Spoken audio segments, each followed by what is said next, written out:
Hello po, ako si John, 14 years kidney transplant. Ngayong araw to magbabasa tayo ng comment. Ito po yon. Pwede po malaman anong lifestyle nyo dati po. Mostly po sa kinakain natin po ba? Sana mapansin po. Salamat po. Ilang beses ko na po nasagot itong mga tanong na to. Pero syempre, dahil content po natin ito, dahil gusto ko rin makatulong sa inyo, kahit ilang beses nyo pong ulitin to, ilang beses ko pa rin pong sasagutin to para po sa inyo. Kasi alam ko marami pa rin bago dito sa natin. Mas okay pa po to. Anyway, salamat po sa tanong nyo. Ang lifestyle ko po kasi dati, hindi po ako nagiinom. Hindi po ako naninigarilyo. Mas lalong hindi po tayo ganun. Di ba? Tapos, mahilig ako sa soft drinks, sa maalat, sa mga noodles, sa processed food. Ayun lang po. Then, bihira lang po ako umiinom ng tubig. Kaya doon po nag-shoot up. Kaya tumaas yung blood pressure ko. That time, bata po ako noon. 21 years old, nalaman ko na mataas po yung BP ko. Siyempre, nag-a-apply po tayo noon. Kaya po tumaas yung BP ko dahil po sa lifestyle ko. And dahil po tumaas yung BP ko, nasira po yung kidney ko. Yun po yung madalas na common issues kapag bata po yung nagkaroon ng chronic kidney failure. Ngayon, 21 years old, nalaman ko yon. Siguro baka 18 years old or 19 years old, baka mataas na po yung blood pressure ko, hindi pa po alam. Kaya palagi ko po sinasabi sa inyo na magpa-check up kayo, magpa-check kayo ng BP nyo, kahit every 6 months or every 1 year, di ba? Magpa-check up kayo sa doktor. Yun naman po yung common issues pag sa bata. Ngayon, ang palagi ko po sinasabi, mag-nipro kayo, mag-nipro doctor kayo. Magpa-urinalysis, creatinine, mag-request kayo sa doktor nyo. And syempre, kumain din po kayo ng healthy. Yun po yung pinaka-importante.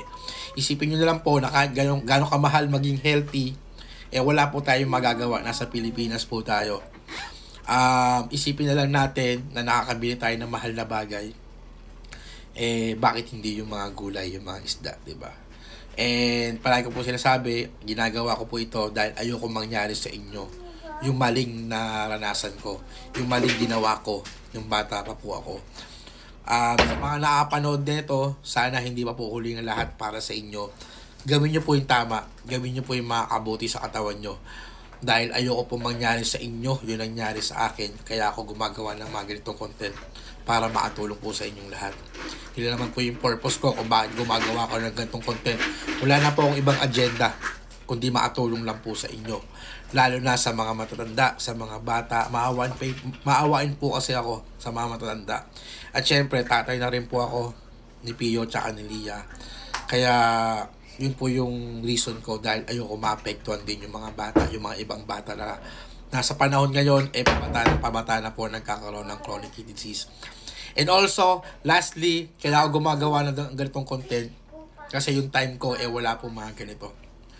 Wala pong mga ganitong page, walang ganitong mga napapanood. Kaya gumawa ako ng ganitong content para malaman nyo po na hindi po kayo nag-iisa sa buhay.